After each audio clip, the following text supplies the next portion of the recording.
भागवत में पूछा है देवहूति ने भगवान कपिल से कि भक्ति कहते किसको है, तो बड़ी सुंदर बात बताई।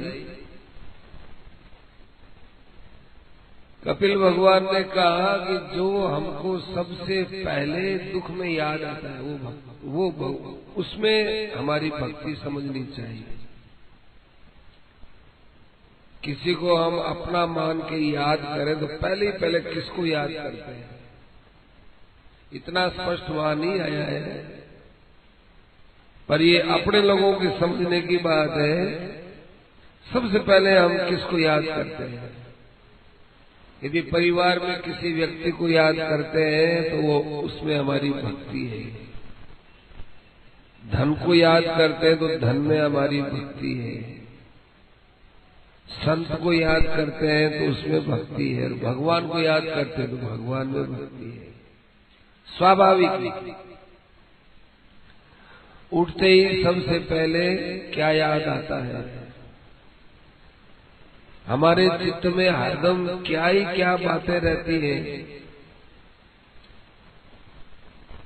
जिधर हमारा प्रेम होगा, लगाव होगा, खिंचाव होगा, आकर्षण होगा, उसी का ही मनन होता है, कायदा है। या जिसके साथ द्वेष होता है उसमें मन जाता है।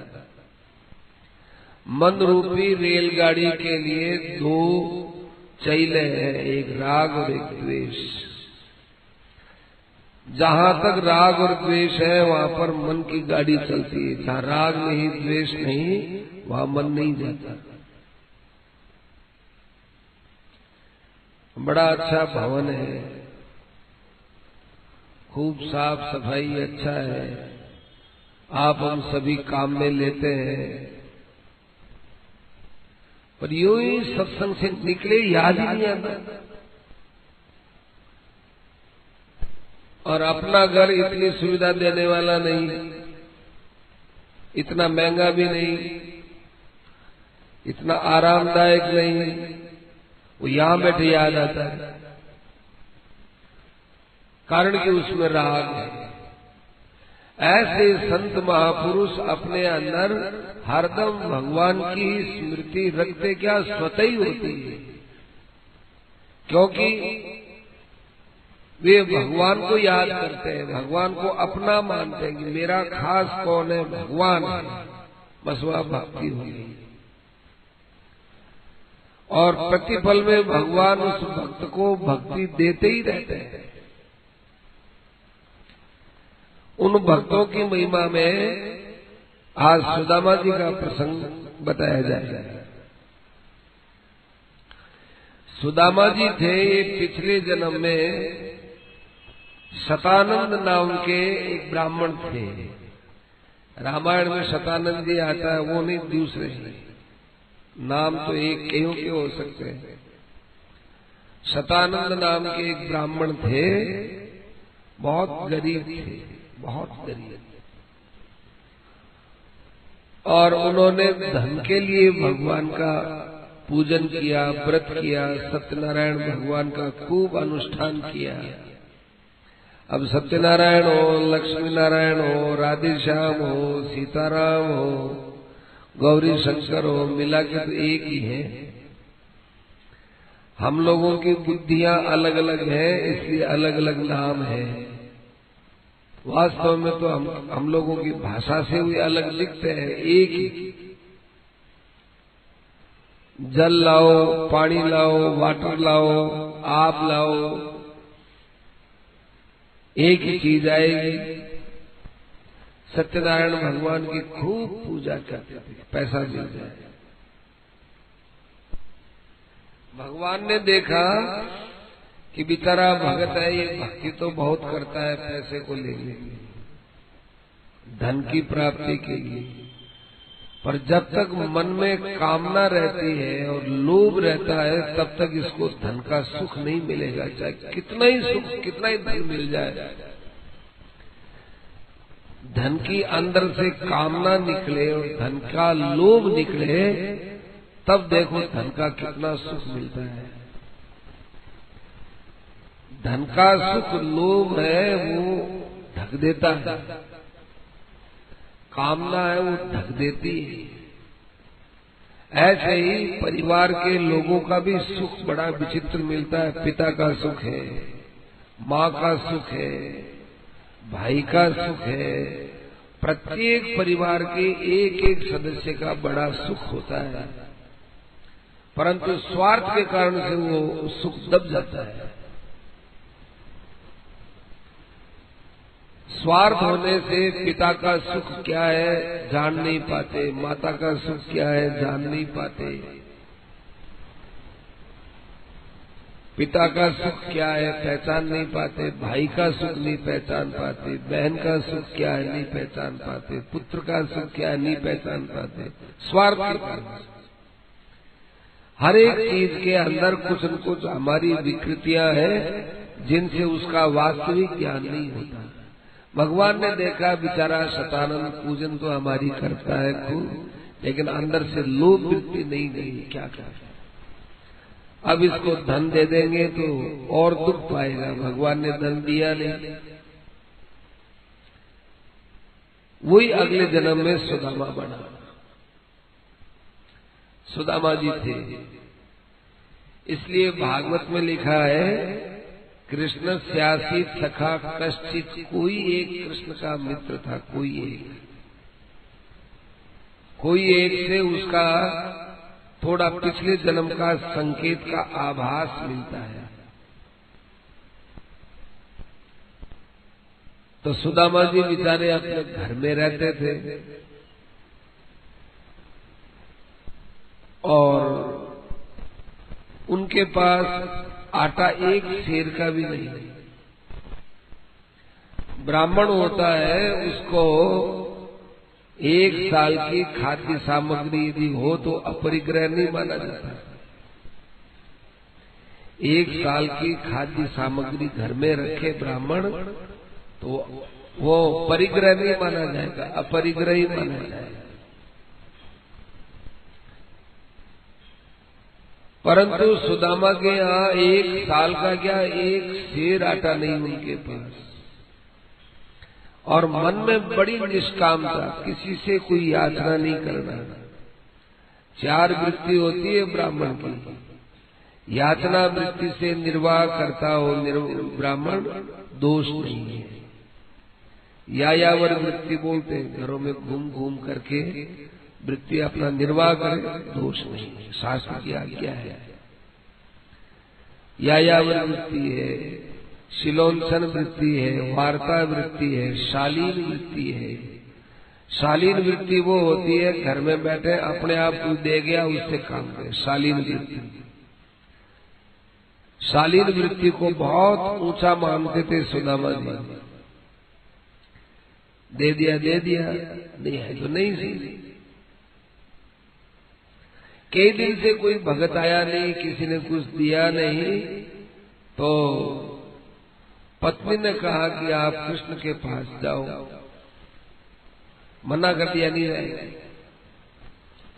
क्यों? क्योंकि देखो तुमको पता नहीं है, कृष्ण के पास अब जाऊंगा मैं, अब मेरे पास कुछ आटा नहीं, खाने के लिए कुछ नहीं, अब मैं जाऊं, इसका अर्थ यही है कि मुझे कुछ दो। ये कायदा नहीं है कृष्ण के पास जाने का। तो अच्छा बाबा, मांगना नहीं, कहना नहीं। अरे कहना नहीं तो क्या हुआ, वो दुर्दशा देख करके अपना आप ही मुझे दे देंगे तब। अच्छा देवे तो लेना नहीं। यदि तुमको कुछ दे देवे तो लेना नहीं और मांगना नहीं।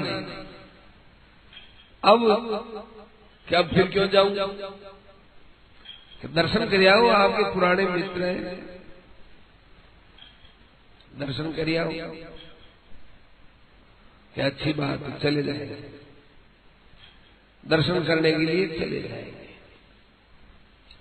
प्रश्न होता है कि ब्राह्मणों के पास में लक्ष्मी क्यों नहीं आती? तो एक दिन विष्णु भगवान ने कहा, लक्ष्मी जी आप सब जगह जाती हो, ब्राह्मणों ने आपका क्या बिगाड़ किया, ब्राह्मणों से आप क्यों नाराज?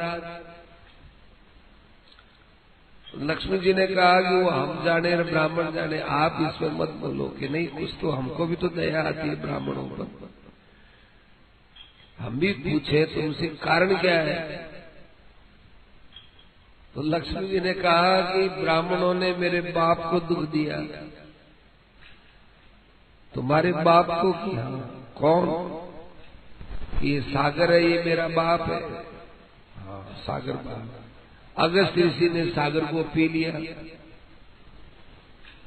तो अगस्त ऋषि ब्राह्मण था कि नहीं? पीत क्रुद्धेन तात। और स्त्री के लिए सबसे बड़ा यदि संसार में है तो पति होता है। स्त्री के लिए पति से ऊंचा कोई नहीं होता, कोई भी नहीं होता। तो मेरे लिए आपसे बढ़कर कोई नहीं। तो चरण तल हतो बल्लभ हो ये न रोषात। और ब्राह्मण ने आकर के आपके छाती में लात मारी कि नहीं? वो भृगु जी ब्राह्मण ही तो थे। भगवान ने कहा मारी तो ये रही चिन्ह है। और क्या बात हुई? और देखो, हमारी सरस्वती के साथ में थोड़ी अनबन रहती है, होता है, स्त्रियों में ईर्ष्या रहती है। तो द्वारवत्याम विप्रवर्ग ही शुभ मुख विवरे धारिता वैरिणी में। और ब्राह्मणों ने क्या किया? मुझे तो स्वीकार किया नहीं, सरस्वती को स्वीकार किया। और उन सरस्वती को उन्होंने मुख में धारण किया। इतना सरस्वती का आदर किया। तो मैंने कहा मेरा आदर तो है नहीं, मैंने मुंह मोड़ लिया।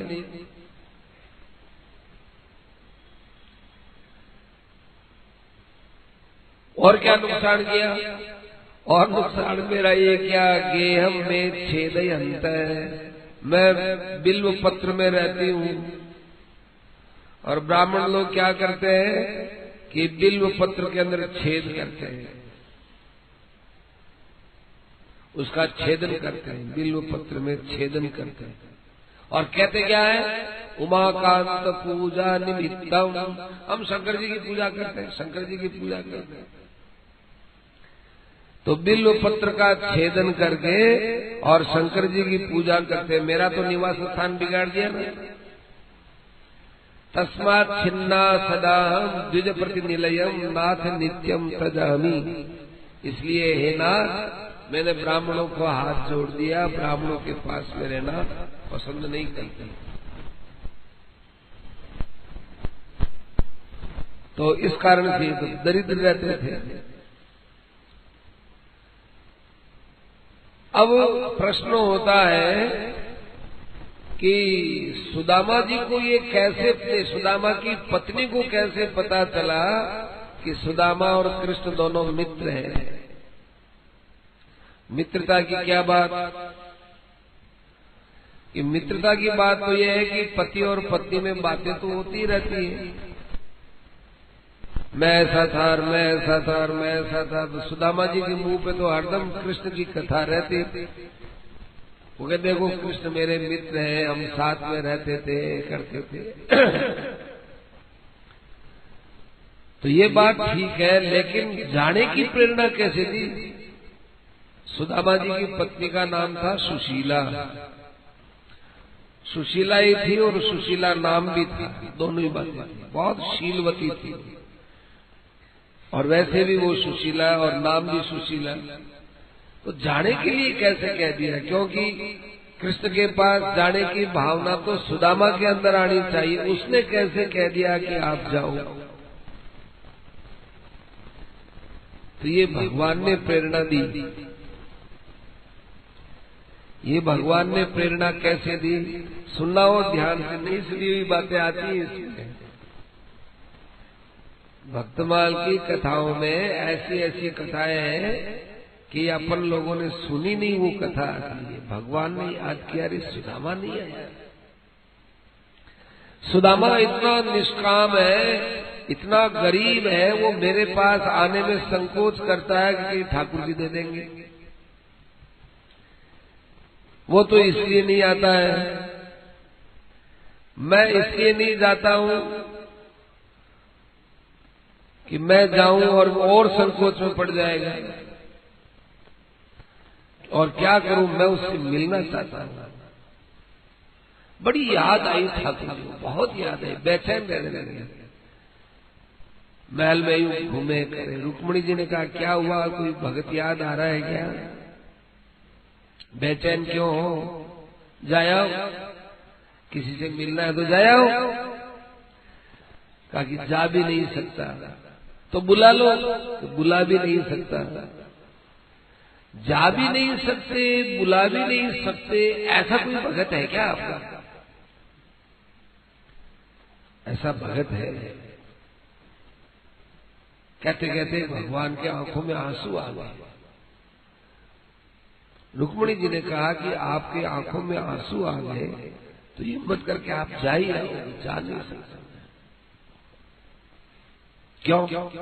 जाने से उस भगत को दुख हो जाएगा, भगत को दुख हो जाएगा तो मेरे को ज्यादा दुख होगा, फिर आपकी जलन कैसे मिटे, वही सोच रहा हूं। मुझे बताओ ना वो कौन भगत है, कि बताऊंगा नहीं। क्यों नहीं बताता? हर बात बताने की नहीं होती। भगवान ने एक उपाय सोचा। भगवान ने देखा कि मेरा भगत सुदामा अपने स्त्री के बार बार आग्रह करने से मेरे पास आ सकता है, और तो कोई कारण है नहीं। अब स्त्री को कैसे कहा जाए? तो भगवान एक ब्राह्मण बन करके गए, सुदामा जी की कुटिया पर गए। ब्राह्मण बने हुए बोले, भवती भिक्षाम देहि। देखो 3 बातें हैं, भवती भिक्षाम देहि। ब्राह्मण के परिवार में जाए तो भिक्षुक को यही बात बोलनी चाहिए। 3 शब्द हैं, भवती भिक्षाम देहि। वैश्य के घर में जाए तो भिक्षाम भवती देहि। क्षत्रिय के घर में जाए देहि भिक्षाम भवती। तो आदमी समझ लेता है कि भाई ठीक है, ये इनका घर है। तो भवती भिक्षाम देहि, ब्राह्मण के घर में ये शब्द का संबोधन पहले, भवती शब्द का संबोधन पहले दिया, ये भवती भिक्षा दे। तो सुदामा जी की पत्नी दरवाजे पर, दरवाजा काहे का, झोपड़ी के बाहर आई,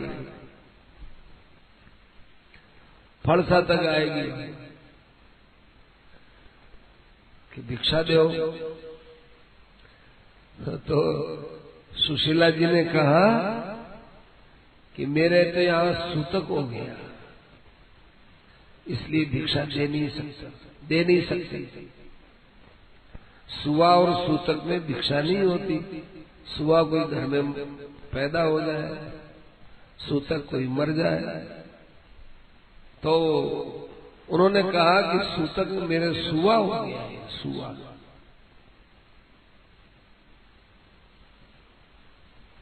किसके हुआ?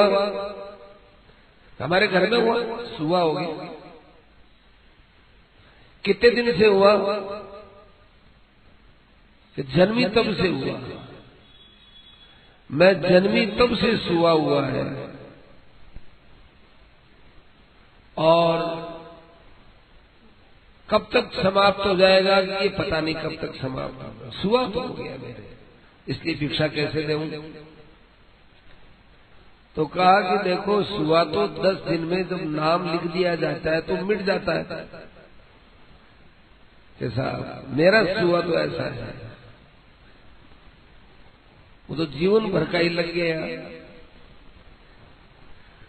तो कहा कि भाई आपका शरीर डील डोल ऐसा नहीं लगता है कि आप कोई प्रसूति में से आए हो, जिसका शरीर कृश होता है, दुर्बल होता है, और बच्चा अपने हाथ में होता है। तो वो अभी सत्य प्रसूति में से उठी हुई है, लेकिन आपका बच्चा कहाँ है? कि मेरा बच्चा मेरे साथ ही रहता है, कि दिखता तो नहीं है। अच्छा जो कोई बात नहीं दिखता तो नहीं सही, तो आपके पुत्र का नाम तो रखा होगा ना? क्या नाम रखा है? तो चलो हम नाम के द्वारा बता देंगे कि आपकी कैसी शुद्धि हुई कि नहीं हुई। तो मेरे पुत्र का नाम है दारिद्र्य। दारिद्र्य मेरे पुत्र का नाम है। अच्छा, तो दारिद्र्य है तो इसको दूर करना चाहिए, इस सूतक इस सुवा को दूर करना चाहिए। कैसे करें? कि मित्रों की सहायता लो। तो हमारा तो कोई मित्र है ही नहीं, तुम्हारा मित्र नहीं, तुम्हारे पति है उनका मित्र है। कौन? द्वारिकानाथ कृष्ण। उसके पास पति को भेजो, कि पति जाना ही नहीं चाहते, पति जाना नहीं चाहते। बैठ जाओ चौधरी जी, बैठ जाइए,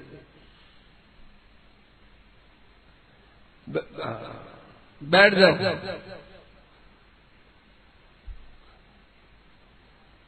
वो तो आना ही नहीं चाहते, जाना ही नहीं चाहते। क्या नहीं, उनको कहो कि तुम्हारे मित्र से मिलो।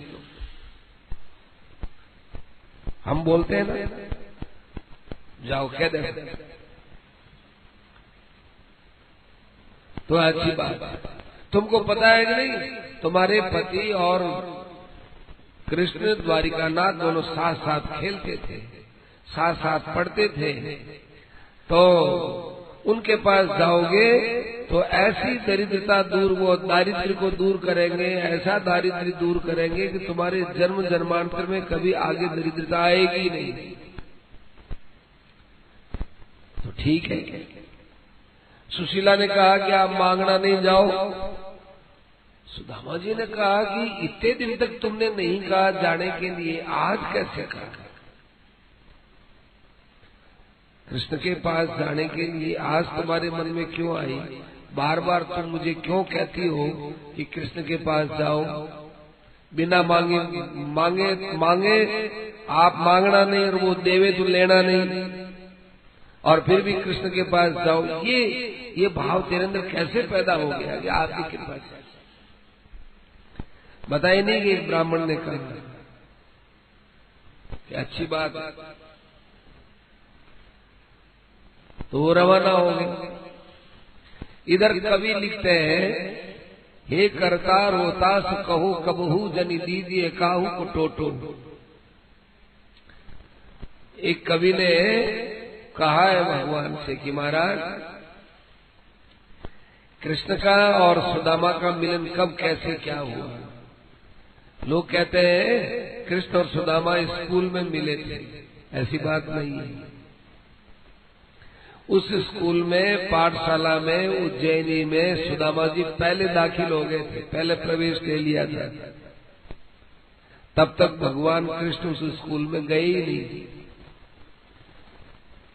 तो सुदामा जी थे, वो स्कूल में पहले से ही पढ़ते थे, और गुरुजी ने भेजा कि बेटा समिधा लेकर आओ, लकड़ी लेकर के आओ जंगल से, हवन की सामग्री। छोटे ही थे। सुदामा जी गए लकड़ी लेने के लिए। लकड़ी बटोरते बटोरते एक बड़ा कांटा उनके पैरों में घुस गया। अब कांटा घुस गया उनके, तो इतनी पीड़ा में जोर जोर से रोने लगे। अब वो जंगल में कौन सुने? देखो मेरा कोई मित्र होता तो आज मेरी सहायता करता। अब कांटे में क्या है, बच्चे के तो उस कांटे को पकड़े तो ज्यादा तकलीफ हो, और निकाले तो और तकलीफ। तो बच्चा क्यों निकाले? वो तो रोता रहा कि कोई मेरा होता तो आज मेरे साथ होता, तो वो मेरा कांटा निकाल देता, कोई मेरा होता। ऐसी सुदामा के अंदर पुकार हुई। इतने में ही एक रथ आ रहा था। उस रथ में भगवान कृष्ण बैठे हुए उसी पाठशाला में आज दाखिला लेने के लिए जा रहे थे, प्रवेश करने के लिए। तो आज कृष्ण का वहां नाम लिखेंगे और उनको वहां पर प्रवेश में ले जाएंगे। तो वो रथ पर बैठे आ रहे थे। उन्होंने एक अपने ही हम उम्र के ब्राह्मण को रोते बिलखते कांटे से पीड़ित होते हुए देखा तो रथ को रोकवाया, सारथी का रथ रोको, और उसके पास में गए। बहुत प्रेम से भगवान ने उसे कंधे पर, क्या हुआ आपके? वो देख छवि देखे भगवान की, मनोहर छोटी उम्र भगवान की, देखे भगवान आपके क्या हुआ? वो रोवे भी, आनंद भी आए, रोवे भी, आनंद भी आए। कहा कि मेरे पैर में एक कांटा चढ़ गया, मैं निकाल देता हूं, चिंता मत करो। ऐसा करके भगवान ने उसके चरण पर हाथ रखा, हाथ रखा, पुलकित हो गया। भगवान को निहारता रहा। भगवान ने कहा देखो तुम मुझे देखते रहो और मैं तुम्हारा एक कांटा निकाल देता हूँ। तो कांटा निकाला तो सुदामा जी के खून ज्यादा आ रहा। तो भगवान का वो पीताम्बर था ही, पीताम्बर फाड़ करके और उसके लपेट दिया, खून आना बंद कर दिया और कहा चलो मेरे साथ रथ में चलो। तुम कौन हो, कहाँ जाओगे, मुझे कहाँ ले जाओगे? यहाँ एक सांदीपनी की पाठशाला है, उस पाठशाला में मैं भर्ती होने के लिए जा रहा हूँ, तो उसमें तो मैं पढ़ता ही हूँ। तो बहुत ही अच्छी बात, आओ बैठो, मेरे रथ में बैठो। भगवान ने उसको सहारा दिया, वो लंगड़ाते फिर भगवान ने उसको उठा करके रथ में बैठाया। वो भगवान को देखता रहे कौन है, कैसा विद्यार्थी है, कैसा मनोहर आकृति वाला है, वाणी में कितनी मिठास है, सेवा का कितना इसका भाव है, कितने कितने गुण देखने लगे। वहां ले जाकर के गुरु जी के पास में सुदामा पहुंच गया। गुरु जी ने कहा क्या हुआ बेटा तेरे, कि मेरे पैर में कांटा चुभ गया और ये एक मित्र आया, ये भी यही आ रहा था, इसने मेरे सब मरहम पट्टी करके ठीक कर दिया। अब वो देखे गुरु जी कृष्ण सिंह, गुरु जी को तो पता था कि मेरे गुरु ने आशीर्वाद दिया था कि तेरे यहाँ त्रिलोकीनाथ भगवान चेला बनेंगे। सांदीपनी को अपने गुरु जी की वो सारी बातें याद आई। ये सांदीपनी ऋषि थे, ये काश्य गोत्र में पैदा हुए थे। तो इनके गुरुजी इनके भोलेपन से बहुत मन में राजी थे और ऊपर से इनकी परीक्षा लेते थे। सब लड़के इधर उधर काम में लग जाते, तब कहते ए सांदीपनी इधर आ, ये तेरा गुरु भाई है, इसको कुएं में डाल दे। तो उठा के कुएं में डाल देते। गुरुजी चिल्लाते, अरे अरे इस मूर्ख सुदामा, इस मूर्ख सांदीपनी ने मेरे पुत्र को कुएं में डाल दिया, निकालो निकालो निकालो। लड़के आते, बच्चे को निकालते और सुदामा पर टूट पे, सांदीपनी पर टूट पाए, मारो मारो, भोला है। आप हम होते तो क्या कहते कि गुरुजी आप हमको इनसे पिटवाओगे क्या? आदेश तो आप देते हो और उपालम हमको मिलता है, हम तो आपके आदेश का पालन किए थे। लेकिन सांदीपनी ने अपने गुरु भाइयों को ये नहीं कहा कि मैं जो कुछ करता हूँ गुरु की आज्ञा से करता हूँ। यही बात गुरुजी चाहते थे कि देखें जरा सी भी गुरु में एक कमी देखता है क्या। एक दिन बच्चे इधर उधर थे, अरे सांदीपनी इधर आओ, अपने आश्रम के चारों तरफ बाढ़ है, जाकर के आग लगा दो। वो जाकर आग लगा दी, वो बाढ़ जलो, अरे विद्यार्थियों जल्दी आओ, अपने आश्रम की बाढ़ में आग लग गई, ये सांदीपनी ने आग लगा दी। तो लड़कों ने मिट्टी से पानी से आग को बुझाया और सांदीपनी को कहा, सांदीपनी अब तो हम तुमको छोड़ेंगे नहीं, या तो तुम स्कूल छोड़ दो, नहीं तो हम तुमको पीटेंगे, तुम बहुत पागलपन करते हो। सांदीपनी चुप रहे। गुरु जी ने कहा भोला है, भोले आदमी छोड़ छोड़ दो। एक नहीं कई बार ऐसी परीक्षाएं हुई फिर विद्यार्थी सब पढ़ पढ़ करके निकल गए। अब गुरुजी का अंतिम समय आया, जितने अपने शिष्य थे सबको बुलाया, बुला के कहा देखो भैया अब हमारा शरीर जाने वाला है, हमारे पास ये बहुत सी पुस्तकें हैं, हमारे पास संध्या वगैरह की सामग्री है, ब्राह्मणों के पास तो यही धन होगा, पुस्तक होगा, ये की सामग्रियां होंगी, ये पुस्तक तुम ले लो, ये पुस्तक तुम ले लो, ये तुम्हारे विषय की है, ये तुम्हारे विषय की, सबको पुस्तकें दे दी, किसी को यज्ञ की सामग्रियां दे दी, सब दे करके किसी को आसन दे दिया, किसी को क्या दे दिया, सब दे दिया। अब सांदीपनी रहे, सांदीपनी ने आके हाथ जोड़ा, गुरुजी के चरणों में शीश नवाया, गुरुजी रोने लगे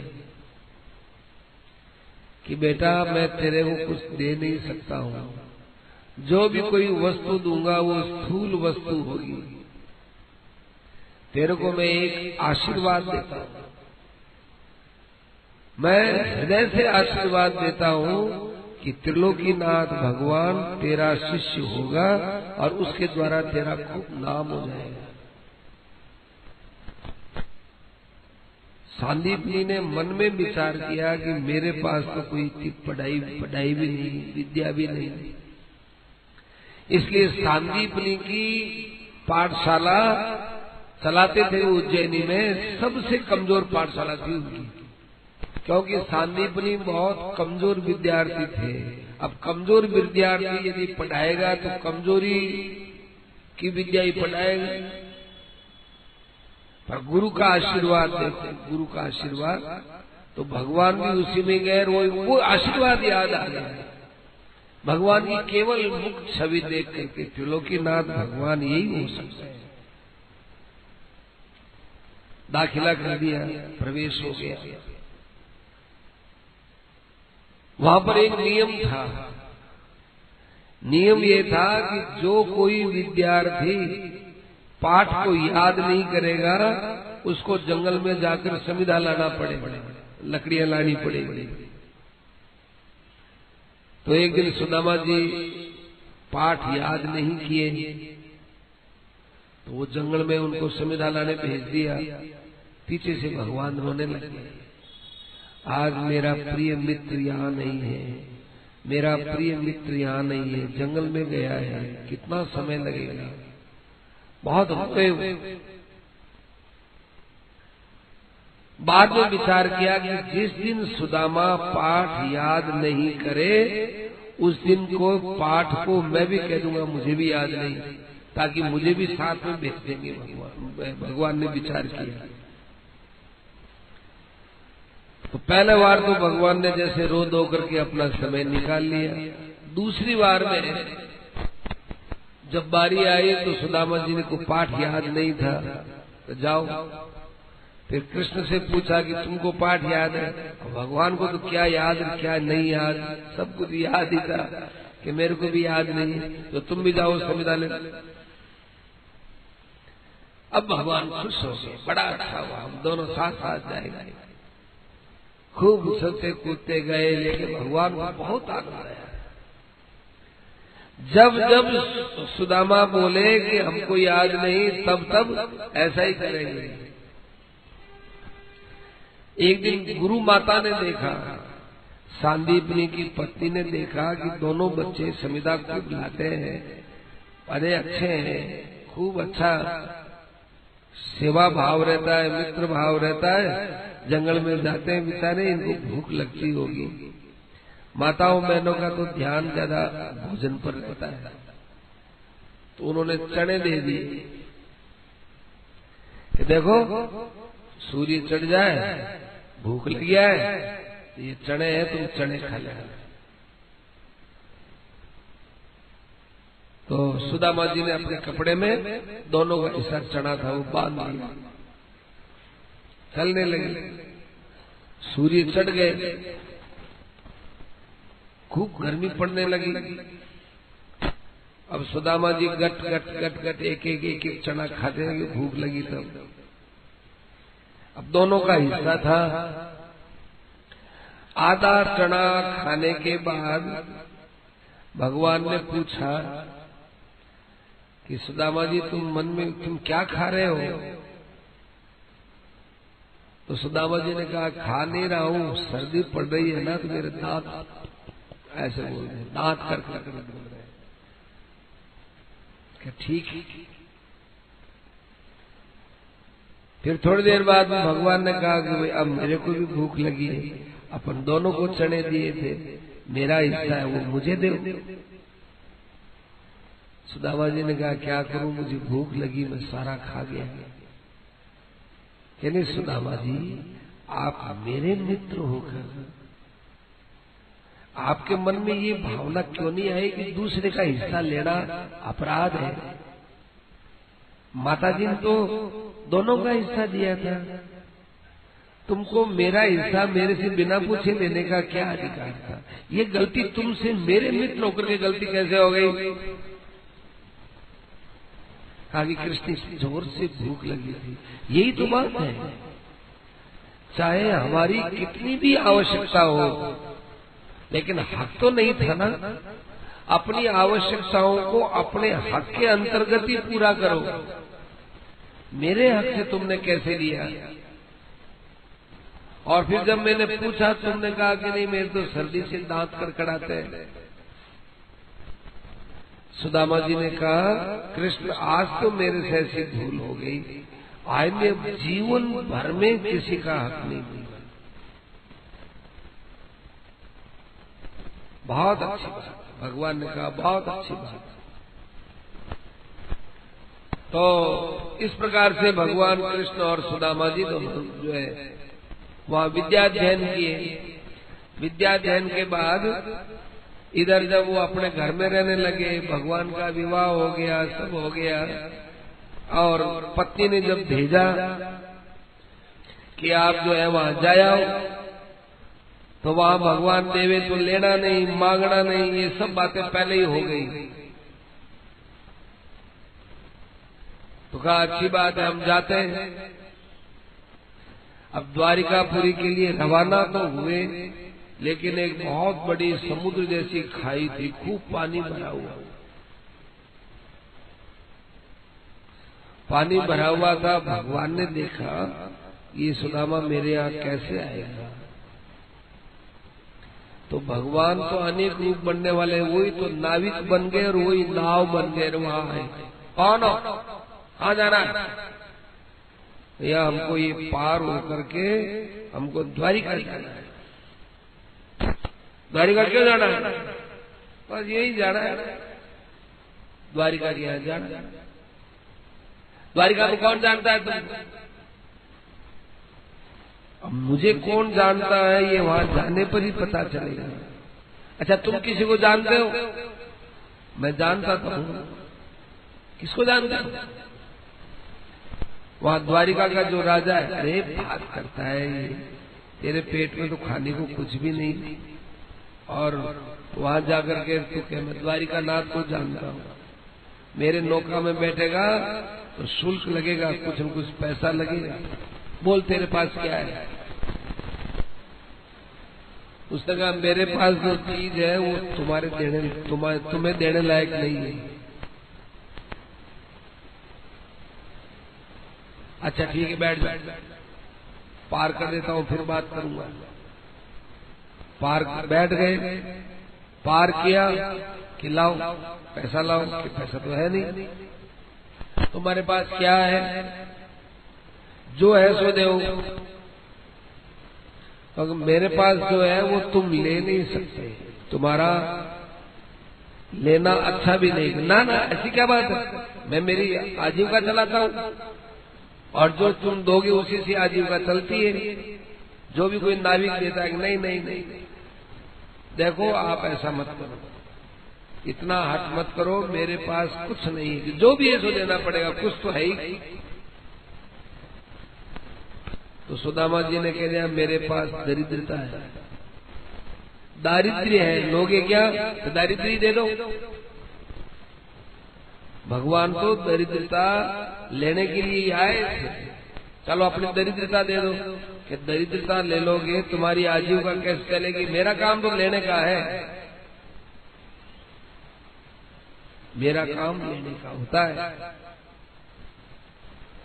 कि ये दुनिया हंसेगी तुमको, दुनिया को तो मैं जानता हूँ, हंसेगी रोएगी क्या करेगी।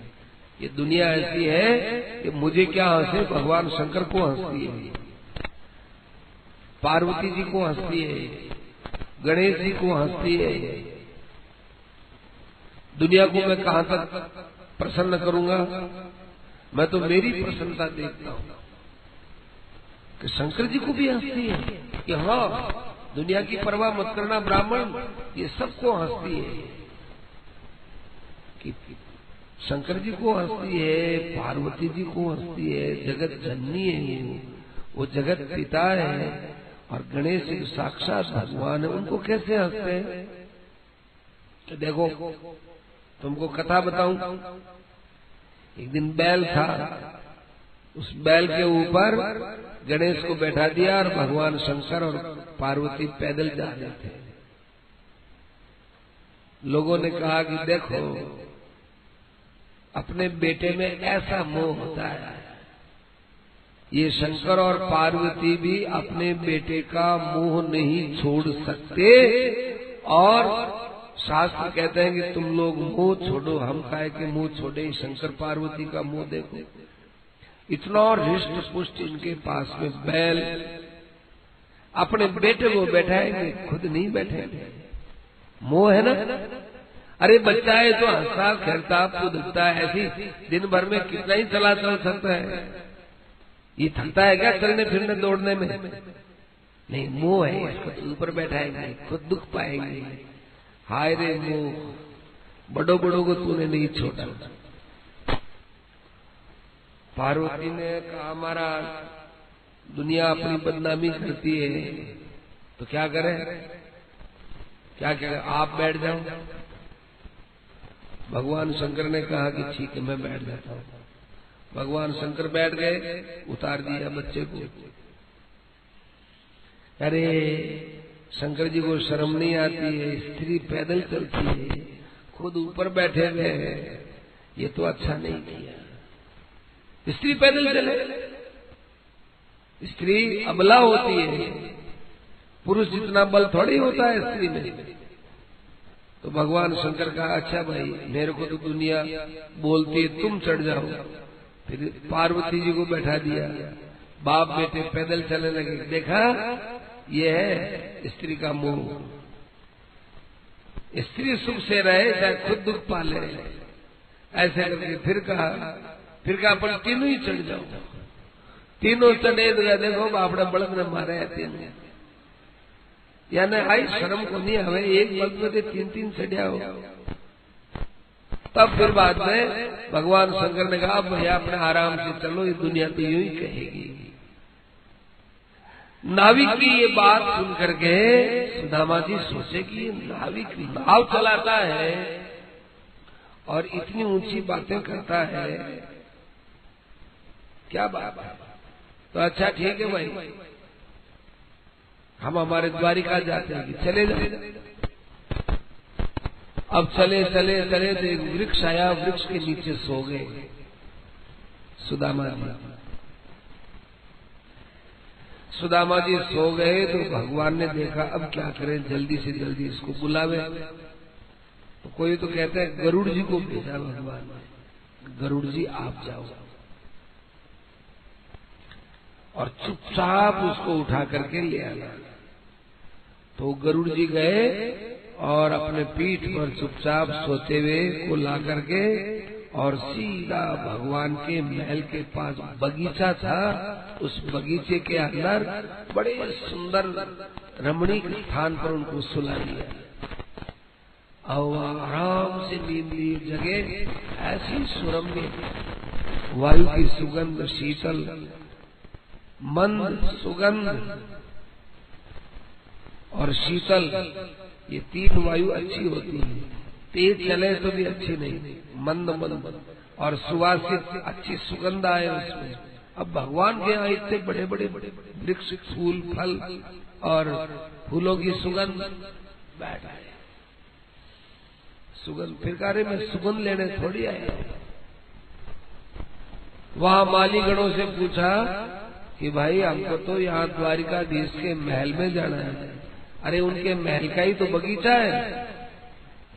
नहीं नहीं नहीं, मैं तो रास्ते में किसी वृक्ष के नीचे सोया था।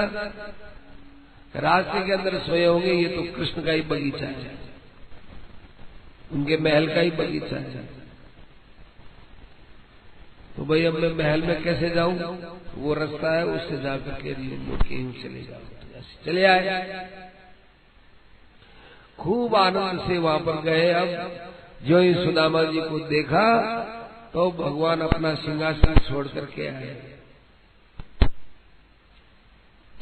पहले आकर के किसी द्वारपाल ने सूचना दी कि महाराज एक आपके पास में कोई आदमी दर्शन करने आए हैं। क्या हुलिया क्या है उसका? शीस पगा न जगा तन में प्रभु जाने को आई बसे के ग्रामा। सिर के ऊपर कोई कपड़ा नहीं और पैरों में कोई जूती नहीं, शरीर एकदम मरियल दुरियल, जाने कौन से गांव से आया। धोती फटी से लकी दुपट्टी और उपाय उपा न कह नहीं सामा। द्वार खड़ो तुझे दुर्बल देख रही हो सकिसो वसुधा अभिराम। यू चकित होके देख रहा है जैसे उसने कभी कुछ देखा ही नहीं हो। मैंने पूछा उससे कि भाई कौन हो? पूछत दीन दयाल को धाम, बतावत आपको नाम सुदामा। सुदामा अब द्वारपाल से बोले नहीं, भगवान दौड़े दौड़े गए, रुक्मिणी भी उसी पलंग पर बैठी हुई, रुक्मिणी से भी बात है, सीधे दौड़े गए।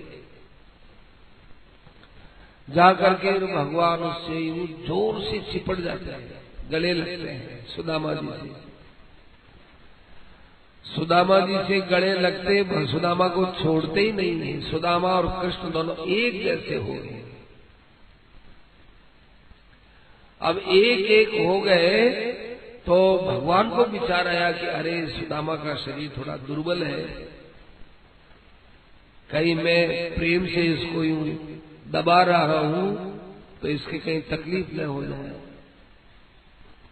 सुदामा के मन में आया कि मेरी हड्डी है, इनका कोमल शरीर है, मेरी हड्डियों से इनको तकलीफ न हो जाए।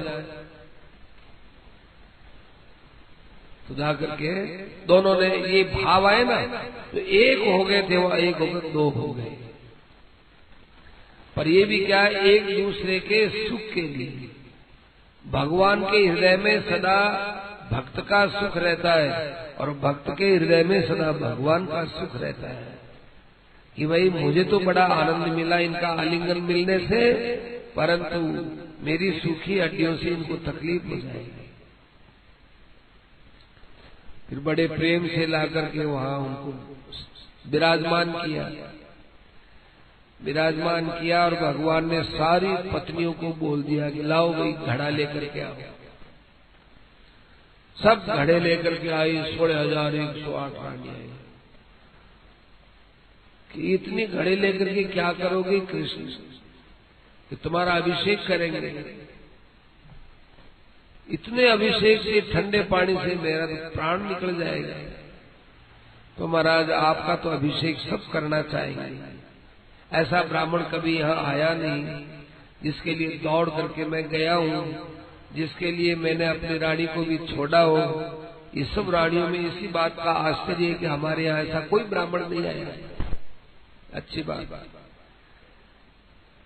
तो कहा कि देखो भाई इतने पानी से तो मेरा मुश्किल हो जाएगा। भगवान ने कहा अच्छा ऐसा करो, सब घड़ों से एक एक चम्मच पानी ले लो, उसका अभिषेक करो। अच्छी बात है। फिर जो है वो अभिषेक किया, नहाए धोए, और नहाने धोने के बाद में पीताम्बर दिया कि पीताम्बर पहनो हो। पीताम्बर की याद आ गई। फिर पीताम्बर पहने, संध्या वंदन किए, और ऐसे करते करते उनके 7 दिन तक उन्होंने वहां रखा अपने पास। देखो वहां भगवान टीका करने लगे ना, ये बात कहना भूल गए।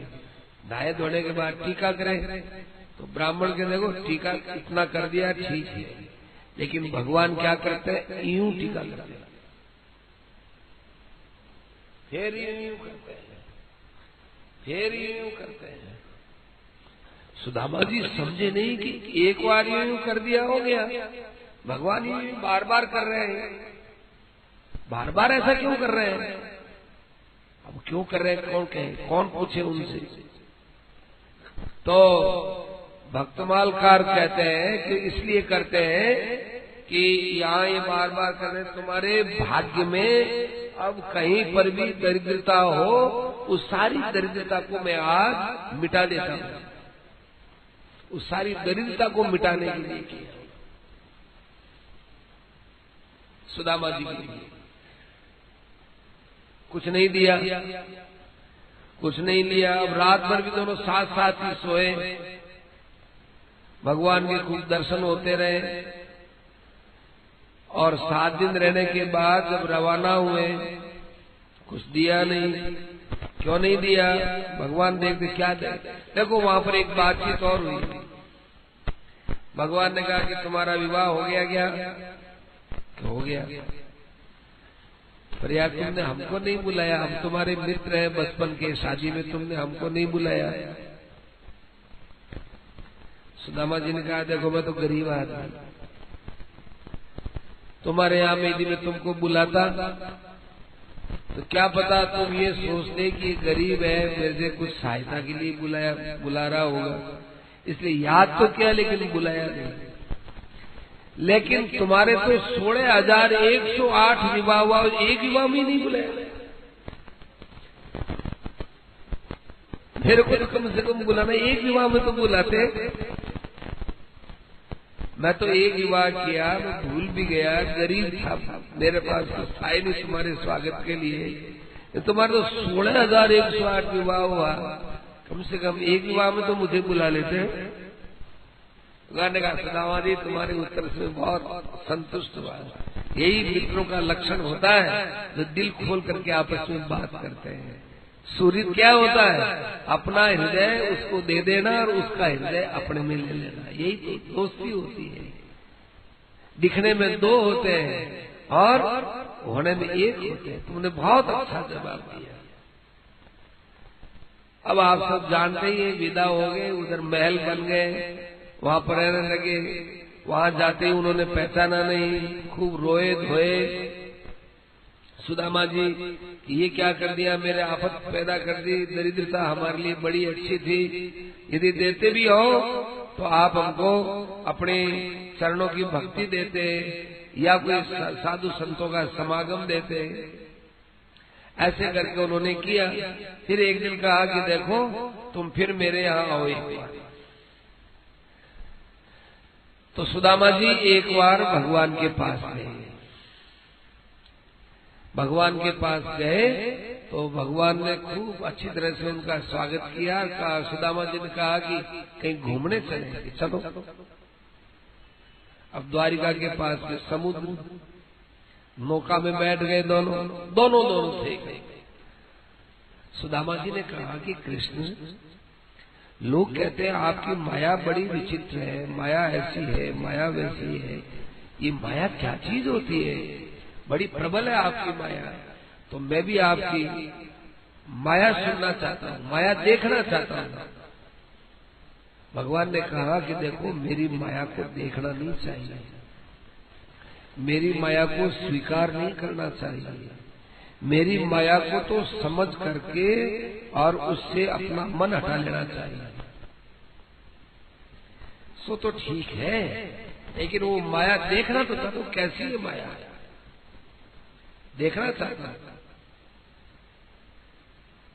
क्या अच्छी बात, माया दिखाए, यहाँ दिखाओ माया। तो चलो ये समुद्र है ना, इसके अंदर डुबकी लगाओ। तो डुबकी लगाए। डुबकी लगाते ही सुदामा जी अपने आप को ऐसा समझने लगे कि मैं किसी देश में आ गया हूं। ये भगवान की माया है, ध्यान से सुनिए। बड़ा विचित्र देश है और यहाँ के नागरिक बड़े अच्छे हैं, लेकिन वो किसी सुयोग्य राजा की तलाश में है कि इनको अभी कोई राजा नहीं मिला।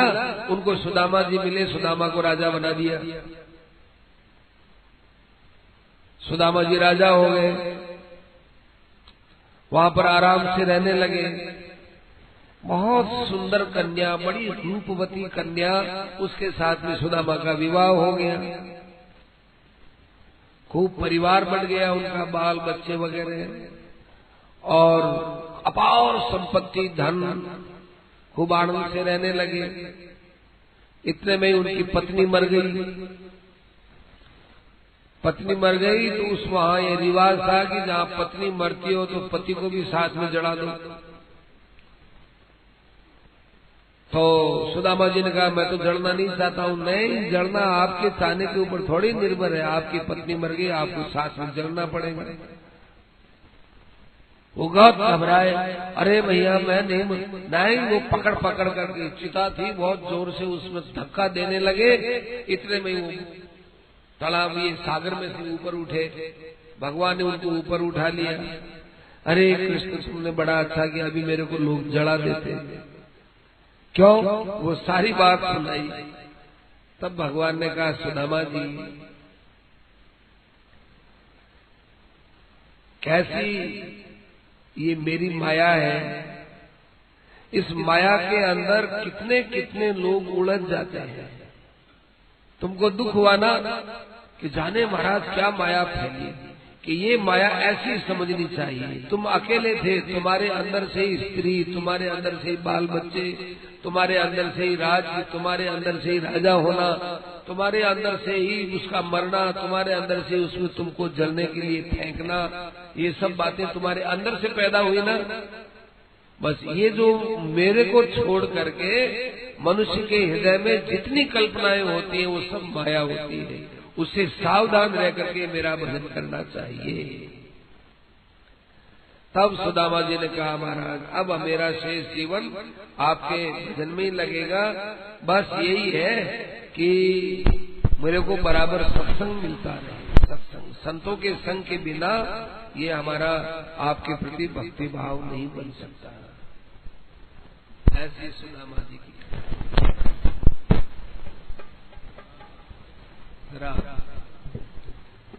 श्रीमन्नारायण नारायण नारायण श्रीमन्नारायण नारायण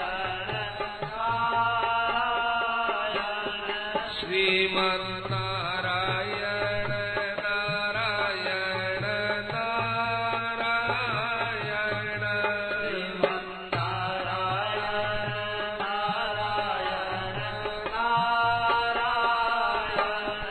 श्रीमन्नारायण